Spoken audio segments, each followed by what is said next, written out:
Hello everyone, আসসালামু আলাইকুম। আজকে আমি তোমাদের করলার ঝোল রান্না করে দেখাবো। এই তরকারিটা অনেকেই খেতে চায় না, ছোট বড় সবারই অপ্রিয় একটা খাবার। তবে আমার রেসিপিটা ফলো করে রান্না করলে কখনো দিতে হবে না। এখানে আমি পেঁয়াজ কুচি দিয়ে গোল্ডেন ব্রাউন কালার করে ভেজে নিয়েছি। এখন আদা রসুনের পেস্টটা দিয়ে একটু নেড়েচেড়ে কিছুক্ষণ কষিয়ে পরিমাণ মতো পানি দিয়ে দিলাম। দিয়ে এর মধ্যে আমি গুঁড়া মশলাগুলো অ্যাড করব, স্বাদ মতো লবণ, হলুদের গুঁড়া, মরিচের গুঁড়া, আর দিয়ে দিব এখানে আমি ধনিয়ার গুঁড়া, দিয়ে দিব জিরার গুঁড়া। দিয়ে এখন ভালো করে মশলাটাকে আমি একটু কষিয়ে নিব। এই মশলাটা যত ভালো কষাবে তরকারির টেস্ট কিন্তু ততই ভালো আসবে। তো দেখতেই পাচ্ছ মশলাটা আমার কষানো হয়ে গিয়েছে, মশলা থেকে তেলটা আলাদা হয়ে গিয়েছে, তার মানে মশলাটা কষানো কমপ্লিট। এখন আমি দিয়ে দিব করলাটা, যেটা আমি কেটে রেখেছিলাম, করলা এবং আলু একসাথে। করলাটা সাথে সাথে কেটে তারপর রান্না করে ফেলবে। দীর্ঘক্ষণ আগে যখন করলাটা কেটে রাখা হয় তখন এটার তিতা ভাবটা থেকে যায়, এই জন্য রান্নার সাথে সাথে এটাকে কেটে রান্না করতে হবে। এখন আমি ঢাকনা দিয়ে ডেকে কিছুক্ষণ এটাকে কষিয়ে নিলাম। তো দেখতেই পাচ্ছ এভাবে চুলার আঁচটা মিডিয়াম থেকে লোতে রেখে রান্না করতে হবে এবং বেশি নাড়াচাড়া করা যাবে না, বেশি নাড়াচাড়া করলে এটা তিতা হয়ে যাবে।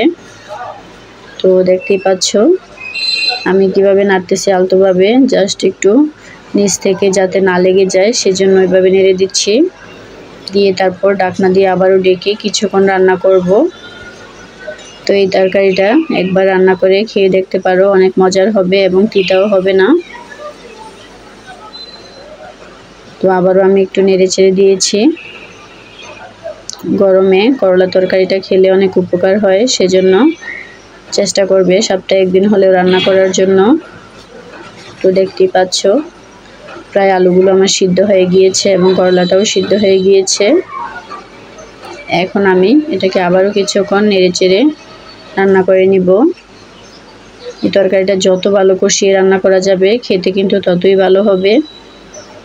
তো দেখতেই পাচ্ছ আমি আবারও ঢাকনাটা উঠিয়ে এখন ঝোলের পানি দিয়ে দিব। ঝোলের পানিটা যে যেরকম রাখতে পছন্দ করো ওই অনুযায়ী দিবে, তবে আমি ঝোলটা বেশি রাখবো না। করলার ঝোল একটু বেশি দিলে খেতে ভালো লাগে।